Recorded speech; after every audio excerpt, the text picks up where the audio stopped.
Desde hace miles de años, diferentes culturas antiguas a lo largo de todo el globo han dejado relatos que hablaban de seres venidos del cielo. Algunos eran benignos y les ayudaron a civilizarse, mientras que otros eran seres horribles y provocaron muerte y desolación. ¿Son todas estas historias ciertas? ¿Existen los alienígenas? ¿Ha sido el mundo visitado por seres del espacio montados en platillos volantes? Amigos, hoy toca hablar de la historia de los ovnis y de los extraterrestres. Personalmente yo creo que los ovnis son o bien fakes o bien armas aéreas secretas. Por otro lado, creo que existe vida extraterrestre en algún lugar de este vasto universo, pero dudo muchísimo que hayamos entrado en contacto con ella. Aunque no me cierro a nada, tengo que ser realista, y las posibilidades de que haya un contacto con aliens y logre mantenerse en secreto son muy improbables. Pero como fan de la ciencia ficción, este es un tema que me encanta y me fascina, además de que es muy divertido, y sobre todo creo que es interesante saber de dónde vienen todas estas ideas tan rocambolescas. Tengo muchas ganas de hablar de todo esto, así que allá vamos. ¡Vamos a verlo! Empecemos por nuestro pasado más remoto. Hablemos de la hipótesis de los antiguos astronautas, según la cual los aliens ya nos visitaron en el pasado y ayudaron a desarrollar las culturas humanas. Según esta creencia, muchas construcciones megalíticas habrían sido obra de extraterrestres, y muchos textos sagrados antiguos no serían otra cosa que un relato ingenuo y primitivo de estos primeros contactos con seres de otro mundo. Mirad la tapa del sarcófago de Pakal el Grande, rey de los mayas de Palenque. ¿No os parece que representa a un alien sentado en una especie de nave espacial con un cohete de propulsión en la parte trasera?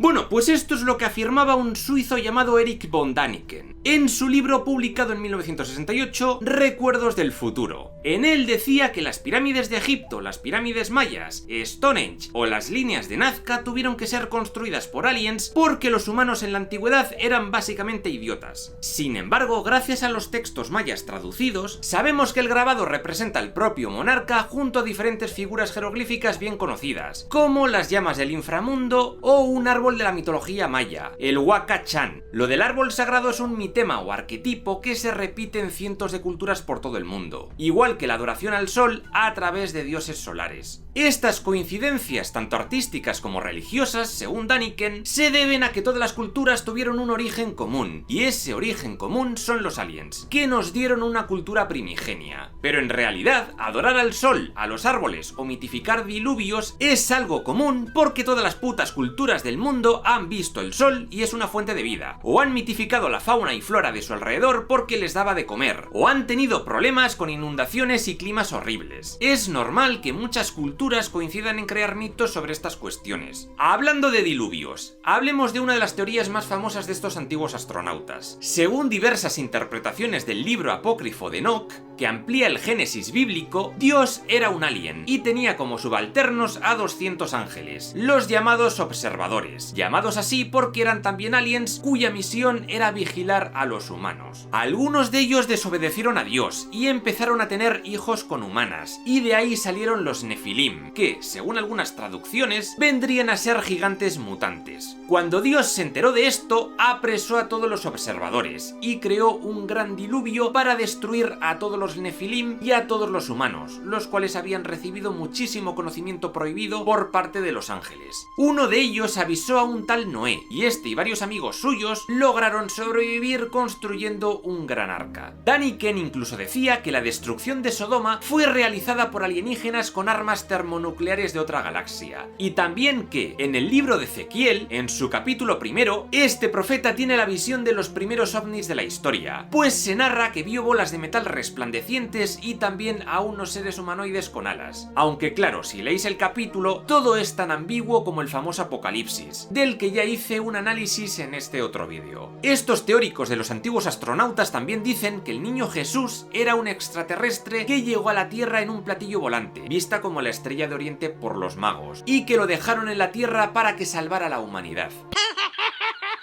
Luego tendríamos a Zecharia Sitchin, del que ya hablé en otro vídeo. Este tipo es famoso por coger los textos sumero-babilónicos, como el Enuma Elis o el Atrahasis, traducirlos a su manera, de forma errónea e interesada, evidentemente, y crear con ello un relato muy loco, muy defumado. Decía que los dioses mesopotámicos eran los hijos de Anu, los Anunnaki, a los que también llamaba Nefilim. Estos seres venían del planeta Nibiru para absorber todo el oro de la Tierra, y estos Anunnaki habrían creado a los Homo sapiens mediante ingeniería genética para usarles de esclavo extrayendo oro. Mi tesoro. Aquí también se mezclan historias de David Icke y de Anton Parks, que son conocidos por hablar de los reptilianos, pero de esto ya hablaré más adelante. Por otro lado, Robert Temple hablaba de los Dogones, una tribu africana, de Mali concretamente, que supuestamente tuvo contacto con extraterrestres hace 5000 años. Se dice que los Dogones tienen un gran conocimiento astronómico en lo que respecta a Sirio. Según Temple, los Dogones decían que Sirio era de donde venían unos seres medio anfibios que solían reunirse tiempo atrás en un lago cercano. También afirmaban que sabían que Sirio era un sistema triple, con 3 estrellas juntas, algo que la ciencia moderna no descubrió hasta 1995. Temple escribió en 1976 El misterio de Sirio para dar a conocer todo esto. Sin embargo, Carl Sagan le rebatió en otro libro, El cerebro de Broca, de 1980. Básicamente, Sagan decía que la única fuente de todo esto de Sirio y los Dogones provenía de un antropólogo llamado Marcel Griul, pero es que luego otros investigadores que trabajaron estudiando a los Dogones nunca escucharon a esta gente decir nada de Sirio ni cosas así. Nos está engañando, que no nos engañe, que nos diga la verdad. Existe un jeroglífico en el templo de Abidos donde podemos ver un helicóptero de combate, el coche de Luke Skywalker y la nave de Futurama. En realidad esto es debido a la superposición de 2 o 3 símbolos, lo que causa una pareidolia, es decir, un fenómeno psicológico donde nuestro cerebro interpreta una imagen con otra cosa que nos suena, aunque no tengan nada que ver. Si veis bien esta imagen podéis comprobar que son varios símbolos superpuestos que generan esas imágenes. Es decir, que todo es cosa de... la casualidad.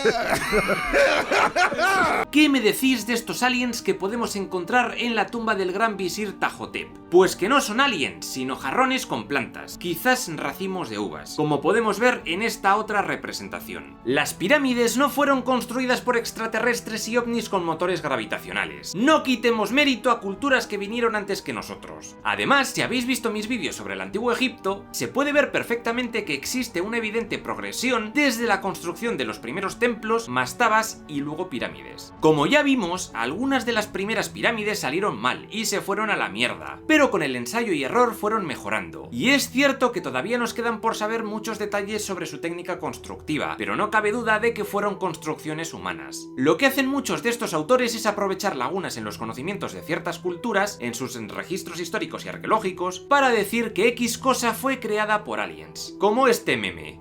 Ah, sí, bueno, siempre que vean una cosa así, lo hizo un mago. A mí me gusta llamarlos agujeros de guión históricos, pero eso no significa que no podamos rellenarlos en el futuro, con algún DLC arqueológico. O quizás nunca logremos encontrar respuesta a algunas preguntas de nuestro pasado, pero la vida es así. Lo que no podemos hacer es achacar todo lo que no entendemos a fantasmas u hombrecillos verdes. ¿Los moais de las Islas de Pascua? Claramente son aliens. ¿Las estatuillas Dogu de la prehistoria japonesa? ¡Joder! ¿No has visto esos ojos enormes? ¡Son aliens sin ninguna duda! ¿Los pájaros de Otún de los Kimbaya? ¡Esos son naves espaciales, amigo! ¿Los petroglifos de la cultura Nasazi? ¡Tremendo alienardo, macho! ¡Eso es un puto alien! Esto ya lo dije en el vídeo dedicado a las tribus de Norteamérica, que quizás estas tribus dibujaban humanos como el puto culo. Al final la explicación más sencilla suele ser la correcta. Muchos de estos objetos son denominados OPARTs, es decir, Out of Place Artifacts, que en español vendría a traducirse como artefactos fuera de lugar, dando a entender como que están muy adelantados a la época a la que se supone que han sido datados. La verdad es que este tema daría para un vídeo entero, pero ahora vamos a seguir con los ovnis, y si queréis otro día ya hablo de los OPARTs.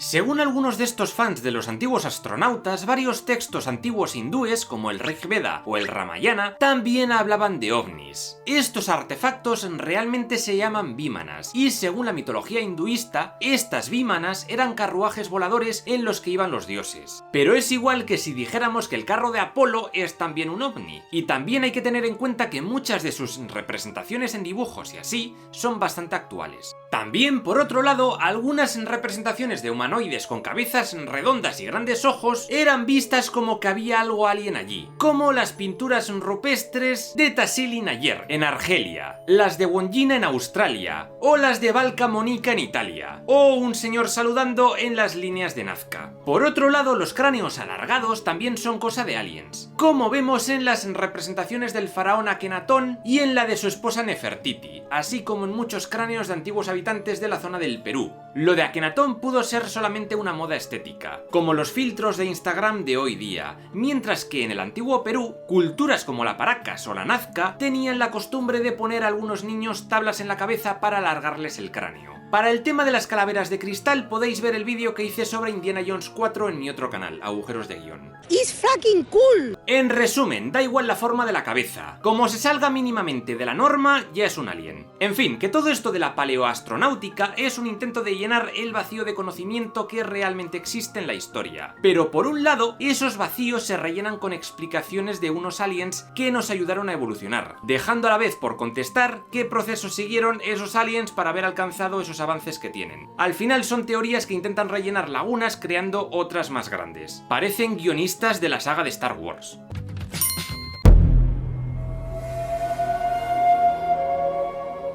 Ahora pasemos a la Edad Media. En esta época se pusieron muy de moda, especialmente en Europa, historias de seres fantásticos. Hadas, ninfas, duendes, elfos, sílfides... Muchos de estos seres se dedicaban a raptar a personas, y para un francés llamado Jacques Vallée, estos cuentos fantásticos eran la forma en la que la gente de la época explicaba extrañas desapariciones en su aldea o por los bosques. Y por supuesto no eran otra cosa que abducciones alienígenas. ¡Tengo miedo! También en el año 776, durante el asedio de Sigiburg, en Francia, por parte de los sajones, se cuenta que los soldados vieron como discos llameantes en el cielo. En la ciudad francesa de Angers, en el año 842, también tenemos noticias del avistamiento de un objeto volador no identificado en el cielo. En estos casos no hay mucha más información. Quizás fueron meteoritos, o quizás imaginación. Recordemos que Constantino el Grande, antes de una batalla, afirmó haber visto una cruz en el cielo, y que por eso comenzó a pintar la cruz de Cristo en sus escudos. Una historia curiosa es la leyenda de los niños verdes de Gulpit.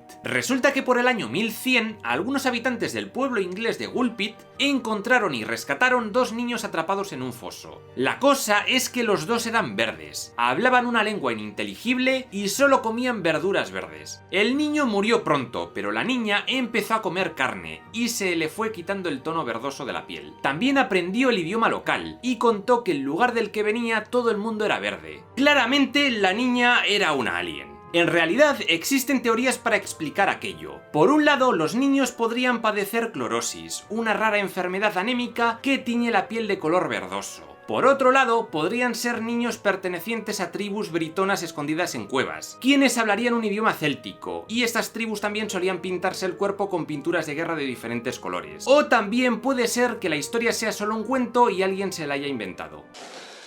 Vaya mierda. Luego en arte tenemos un fresco de 1350 titulado La Crucifixión, que está en el monasterio Visoki de Kani, en Kosovo. En el cielo se pueden ver dos objetos que podrían ser meteoritos, pero con personas dentro. Sin embargo, todo apunta a que son representaciones personificadas del sol y la luna. Y es que en el cristianismo ortodoxo esta era una representación común. Por ejemplo, podemos verlo también en la crucifixión de la iglesia de Karanlik, en Capadocia, Turquía, construida dentro de una cueva. ¿Y esta invasión de naves en plan Independence Day? Pues este es un retablo titulado La fundación de la iglesia de Santa María Maggiore en Roma, pintado por Masolino en 1428. Lo que muestra el cuadro es un evento ocurrido en el año 358, una inusual nevada que hizo que el Papa Liberio decidiese fundar la susodicha basílica. Aquí podemos ver otras nubes representadas en la época y vemos que son bastante similares, como estas de Benozzo Gozzoli. No eran realistas, sino estilizadas, como estaba de moda en aquellos años. Tiene arte,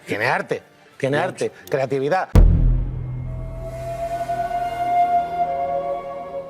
Ahora pasemos a la Edad Moderna. Los hechos relacionados supuestamente con ovnis más conocidos en esta época fueron el fenómeno celeste de Nuremberg, en Alemania, en 1561, y el fenómeno celeste de Basilea, en Suiza, en 1566. Aquí se habló de que los habitantes de estas ciudades vieron multitud de esferas negras y cilindros que se desplazaban con gran rapidez y de forma errática por el cielo. Algunas se volvieron rojas y desaparecieron. Esto fue recogido por un periódico de la época que incluía un grabado de Hans Galser, y según los testimonios, aquello parecía una batalla aérea. También se decía que tras todo esto surgió un gran objeto triangular negro en el cielo y que cayó a tierra entre nubes de humo. ¿Qué explicación podría tener esto? Para unos esto fue una lluvia de meteoritos y para otros se trató de fenómenos ópticos como el halo y el parhelio. O quizás fuera una tormenta eléctrica, o quizás una histeria colectiva de rollo religioso. En esa época los fenómenos meteorológicos raros eran atribuidos a castigos divinos y cosas así. Si en la antigüedad de estos fenómenos salieron mitologías de todo tipo, no es raro pensar que en la Edad Media siguieran representando la voluntad del dios de turno. Todavía la ciencia y la climatología no se entendía como lo hacemos a día de hoy.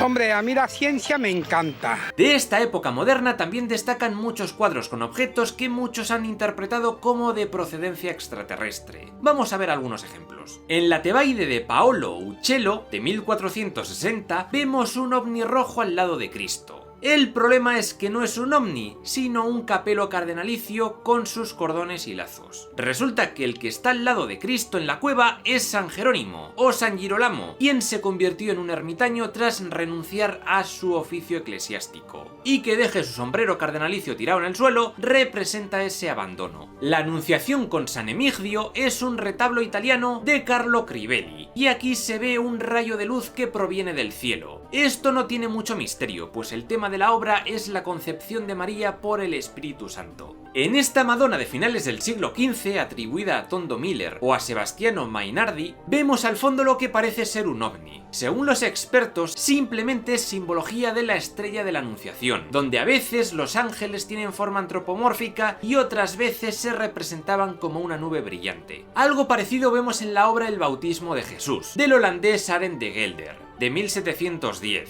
¿Está este ovni intentando abducir al Jesús y a Juan Bautista? No, de nuevo es el Espíritu Santo, si es que hasta se ve la paloma ahí, porque en aquella época era costumbre representar a este Espíritu Santo como una fuerza divina intangible, o con una paloma. Y para reforzar su halo divino se lo dibujaba como algo luminoso, a veces como un disco solar, igual que al dios Atón durante el periodo amarniense de Egipto, o como a muchos otros dioses solares o celestiales. Pero sin duda, el cuadro más famoso en este aspecto de la conspiración ufológica es Glorificación de la Eucaristía, de Ventura Salimbeni, de 1600. Pero algunos lo llaman el Sputnik de Salimbeni, porque el objeto central realmente parece un satélite de la Unión Soviética. ¿Es realmente ese objeto un satélite que no sería creado hasta 350 años después? Pues no. Lo que vemos es una bola del mundo, que representa la creación de la Tierra, y cuyos meridianos y paralelos están siendo pintados con pinceles por Dios y Jesús. No son antenas, son pinceles, o cetros divinos, dicen otros. Si veis la Trinidad del Santo Sepulcro de Jerusalén, veréis que el concepto es el mismo, o alegoría cristiana de Jan Provost. Como veis, hay cientos de ejemplos más. Es impresionante.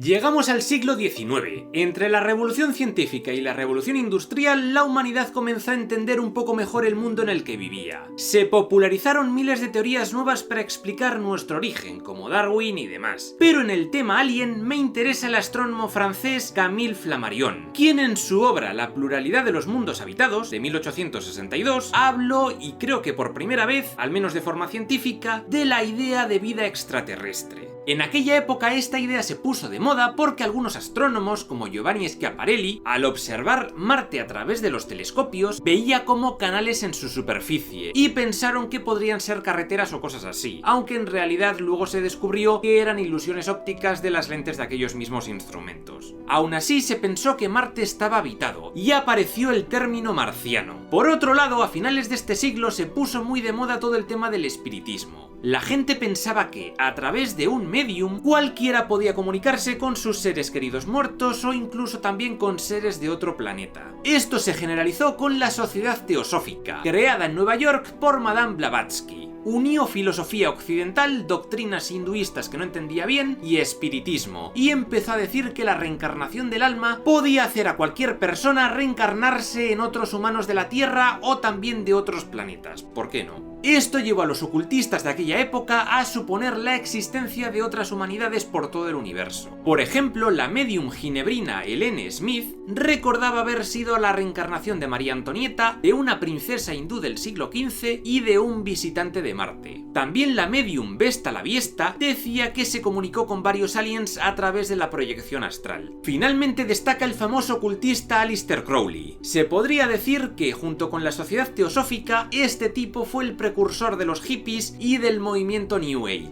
Ya sabéis, espiritismo, ocultismo, neopaganismo, misticismo, chamanismo, drogas alucinógenas. Se cuenta que en 1917 Crowley fue contactado por una entidad de otro mundo llamada Lam, a la cual dibujó, y es extrañamente similar al prototipo de alien gris que conocemos desde los años 60. Bueno, realmente Crowley decía que estos seres eran transdimensionales y que estaban tratando de abrir portales para ayudar a la humanidad a avanzar hacia una nueva era, la era de Acuario, alguna de estas. Y es que fue de todo este rollo espiritista del que nació y fue cogiendo forma todo lo que hoy sabemos de los aliens y de los ovnis, mezclado por supuesto con un montón de cosas más que ya iremos viendo. Por ti, Luis, yo te paso este huevo en nombre de Dios Padre y Santísima Trinidad, tutúa.